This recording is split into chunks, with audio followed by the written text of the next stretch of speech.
I had a hard time with the title for the show. I remembered there was a series of Italian books produced in the 60s and early 70s, quite big books called Forma e Colore. Color and form comes really from thinking about these books, and made a relation between the ceramic and the wall-based works. Color is clearly evident in the title from the ceramic works. Actually, the way the ceramics works were done is really quite formal.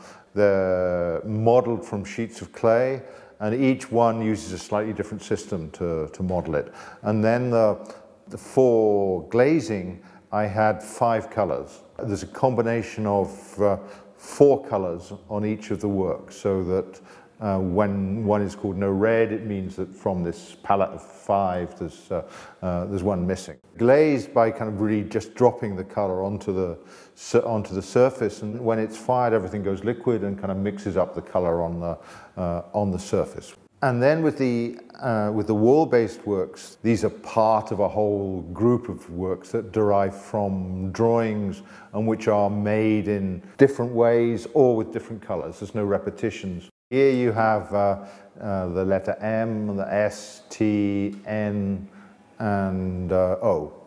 I did 26 drawings, and I did the drawings in 2006, 2007. I like what happens to the color inside. I like the way that the shiny metal on the outside, particularly with this quite deep profile, the color is kind of floating inside. I find that very, very interesting. I mean, I suppose I should also just say something about the Infinity, the oldest work in the show. But actually, I think what's interesting is that the holes and the way the light plays on the surface makes a nice connection between the colored ceramic and that kind of modeled surface, and then the more formal kind of metal surfaces of the relief. So it acts as a kind of bridge in a quite interesting way.